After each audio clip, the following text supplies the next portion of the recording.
Hello दोस्तों, this is DL Gary. आइए आज हम स्टडी करते हैं बैंक निफ्टी की। बैंक निफ्टी का सबसे पहले दोस्तों हम डेली का टाइम फ्रेम देखेंगे। डेली टाइम फ्रेम पे हम कंटिन्यू जो ट्रेंड लाइंस ड्रॉ कर रहे हैं हम उनको देख भी रहे हैं कि किस तरीके से उनको टच कर रहा है। और आज का क्या रहा है कि आज की जो हमारी कैंडल बनी है वो रेड कैंडल बनी है। कंटिन्यू 3 दिन से कैंडल्स डाउन आ रही थी और हम ये देख भी रहे थे कि इन कैंडल्स ने किसी भी कैंडल का हाई ब्रेक नहीं किया। और सेम एज आज जो हमारी रेड कैंडल बनी है इसने भी हमारी प्रीवियस कैंडल का हाई ब्रेक नहीं किया। प्रीवियस डे की जो हमारी क्लोजिंग थी वो थी हमारी 34,772 की और आज की हमारी क्लोजिंग है 34,684 की। तो आज की हमारी क्लोजिंग भी डाउन है। अब इसके भी यहाँ पे हम ये नहीं कह सकते कि कल का हमारा पूरे दिन का जो व्यू है वो डाउन रहेगा। नो, हम स्टडी के पर्पज से देखेंगे। अब स्टडी से पर्पज से देखने के लिए आइए हम चलते हैं 15 मिनट के टाइम फ्रेम पे। 15 मिनट के टाइम फ्रेम पे हम ये देखेंगे कि आज की हमारी एंट्री कहाँ बन रही थी और हमें किस तरीके से एंट्री लेनी है। दोस्तों उस एंट्री को देखने के लिए सबसे पहले हम यहाँ पे कुछ एक चीज़ें डिस्कस करेंगे जो आपके लिए मोस्ट इंपॉर्टेंट है। जस्ट इमेजिन कि एक ट्रेंड लाइन आ रही है और इस ट्रेंड लाइन ने यहाँ पे 3 बार ऑलरेडी ये टच कर चुका है। कितनी बार? 3 बार। अब फोर्थ टाइम जैसे ही इसके पास आता है, डाउन से इसके पास आता है, तो ये यहाँ पे ब्रेक करने के इसके चांसेस इन तीनों के कंपेयर में 70% और बढ़ जाते हैं, क्योंकि एक ट्रेंड लाइन के ऊपर इसने पहले ऑलरेडी 3 बार टच कर चुका है। अब पहले यहाँ पे हमारे चांसेस थे 20%, फिर यहाँ पे 20%, यहाँ पे हमारा ये हो जाता है कि चलो ठीक है 50 to 60% चांसेस हैं, यहाँ पे और भी ज़्यादा परसेंटेज बढ़ जाते हैं। रीज़न क्योंकि पहले 3 बार टच कर चुका और फोर्थ टाइम में इसके निकलने के चांसेस हैं ये। और सेम एज हॉरिजॉन्टल लाइन पे भी ऐसा होता है कि 3 बार टच कर चुका है और फोर्थ टाइम में हमारे ज़्यादा चांसेस रहेंगे कि ये निकल जाएगा। अब हमने हॉरिजॉन्टल लाइंस को देखा, ट्रेंड लाइन को देखा। इसी के साथ हमें एक पॉइंट जो और नोट करना है कि जस्ट इमेजिन एक कोई ट्रेंड चल रहा है और उसके बीच के 2 पॉइंट्स हमें मिल गए, तो वहाँ पे एक ट्रेंड लाइन ड्रॉ कर दीजिए कि अगर मार्केट यहाँ चल रही है तो ये कहाँ जाके टच करेगी। हमें ये वाला पॉइंट मिल गया। इस थर्ड पॉइंट को फाइंड आउट करने के लिए हमें इन 2 पॉइंट्स को लेकर एक ट्रेंड लाइन ड्रॉ करनी ज़रूरी है, जिससे कि हमें थर्ड पॉइंट मिल जाता है। अब हम देखते हैं यहाँ पे सबसे पहले हम क्या करेंगे, ट्रेंड लाइंस ड्रॉ करेंगे। आज का जो हमारा चार्ट है वो ये वाला है, तो हम इसको एकदम से छिपा देते हैं जिससे हमें कोई आइडिया ना हो कि आज हमारा मार्केट में क्या कुछ होने वाला है। अब हमारे पास 1 point, 2 point and 3 point C already हैं, तो हम लास्ट के जो 2 पॉइंट्स हैं उनको उठा लेते हैं और इस लाइन को कर देते हैं एक्सटेंड। और हम ये देखेंगे कि आज के हमारे चार्ट में हमें ये लाइंस कहाँ हमारी हेल्प कर रही है। ये देखिए ये एक्सटेंड होगी। एक्सटेंड होने के बाद इट मीन्स कि इसने यहाँ पे टच नहीं किया, ओके डाउन आ गया। अब हम ड्रॉ करेंगे हॉरिजॉन्टल लाइन की। हॉरिजॉन्टल लाइन कहाँ पे आ रही है, थोड़ा इसको स्क्वीज करेंगे। ये देखिए ये वाला जो पॉइंट है जिसने हाई उठाया है कितना है 34,900 का, यहाँ पे भी रुका, यहाँ पे भी रुका, यहाँ पे भी रुका और यहाँ पे भी रुका। अब हम यहाँ पे एक लगाएंगे हॉरिजॉन्टल लाइन। हम इसको बड़ा आराम से और ध्यान से कर रहे हैं ताकि हमारे ये वाले पॉइंट्स स्ट्रॉन्ग हो जाएं। रीज़न जब हमारे ये वाले पॉइंट्स स्ट्रॉन्ग होंगे तो हम मूवमेंट को ज़्यादा अच्छे से पकड़ पाएंगे। क्या क्या मूवमेंट बनने वाली है उसको हम बाद में देखेंगे, वो मूवमेंट हमारे पकड़ में आने वाली कैसे है उसको देखना ज़रूरी है। अब ये वाले वो पॉइंट्स हैं जहाँ बार बार इसने सपोर्ट लिया है, रेजिस्टेंस लिया है, सपोर्ट लिया है, रेजिस्टेंस लिया है।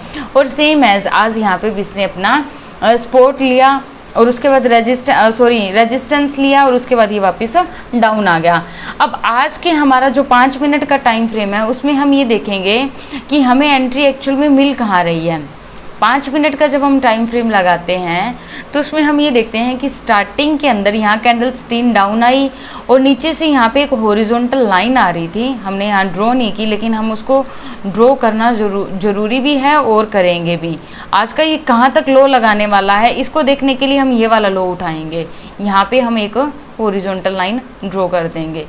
अब देखिए दोस्तों ये वाली जो हॉरिजॉन्टल लाइन है से हमें आइडिया हो जाता है कि आज मार्केट यहाँ तक डाउन ले सकती है और उसके बाद अप का भी बन सकता है। यहाँ पे डाउन आया, डाउन आने के बाद इसने यहाँ पे सिग्नल कैंडल बनाई और वापस अप चला गया। ये बिल्कुल यहाँ पे कंसोलिडेट रहा है। बिल्कुल जब कंसोलिडेट रहा है मॉर्निंग से लेकर लंच टाइम तक, और उसके बाद इसने क्या किया कि 12:30 बजे एक अपसाइड की मूवमेंट की। अब ये वाली जो अपसाइड की मूवमेंट थी ये इतनी आसान मूवमेंट नहीं थी। इसने क्या किया, पहले डाउन की कैंडल बनाई। अब जैसे इसने डाउन की कैंडल बनाई, यहाँ बिल्कुल छोटी छोटी कैंडल्स बन रही थी, तो हमें यूँ लगा कि ये डाउन का ब्रेक हो रहा है। बट इस डाउन के ब्रेक से बचने के सॉल्यूशंस क्या हैं कि हमें जो प्रीवियस वाला स्विंग है, ये वाला स्विंग, इसको ब्रेक करना ज़रूरी है। इसको ब्रेक करने का मतलब ये हो गया कि यहाँ पे जितने भी एसएल थे वो सारे के सारे एसएल कट हो चुके हैं। वो हमारा नेक्स्ट जो है इसको ब्रेक करना ज़रूरी है, जिससे कि हमें एक अच्छी मूवमेंट मिले।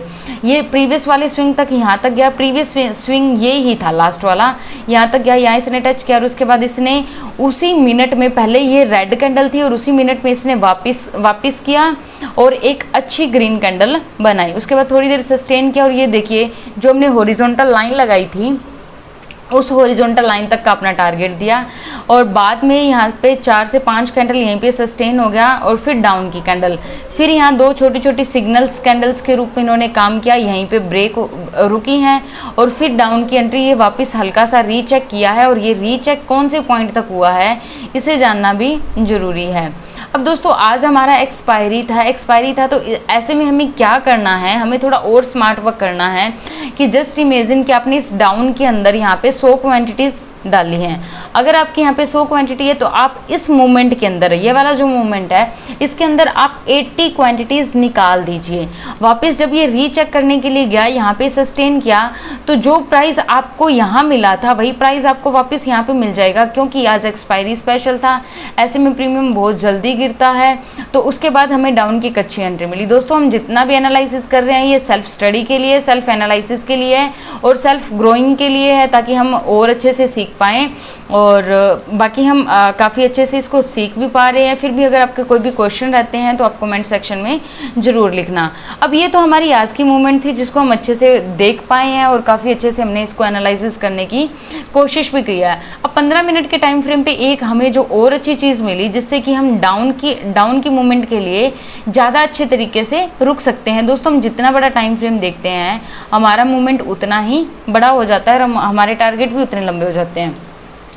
15 मिनट के टाइम फ्रेम पे यहाँ पे जो रिजेक्शन आई है उसी के इनसाइड में यहाँ पे कैंडल बनी, और 15 मिनट का टाइम फ्रेम ये कहता है कि आप लंबे तक रुके रहिए। बट जब हम 5 मिनट का टाइम फ्रेम देखते हैं उसमें हम ये देखते हैं कि यहाँ पे कंटिन्यू कंसोलिडेट हुई है। इस कैंडल पे हमारी एंट्री तो बनती है, बट जब ये वापस रीचेक करता है उस टाइम हमें ये होता है कि शायद ट्रेंड वापस ना हो जाए, इसने ये वाला स्विंग ब्रेक नहीं किया।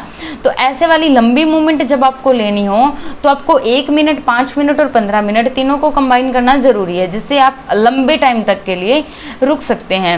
अब कल के लिए हमारे जो टारगेट्स रहेंगे, कल के लिए हमें ये देखना है कि कल मार्केट गैप देके डाउन में ओपन होती है या अप में ओपन होती है। फिलहाल जो ये इतना जोन है, कितना है, 34,650 के बीच और 34,880 के बीच, इसी के बीच में अगर मार्केट कंसोलिडेट होती है, यहीं पे ओपन होती है, तो ये हाई का जो स्विंग है ये वाला ब्रेक करने के बाद हमें अप की मूवमेंट मिलेगी, जो कि हमें 3500 तक लेके जाएगी। पहला हमारा टारगेट 35,000 का रहेगा।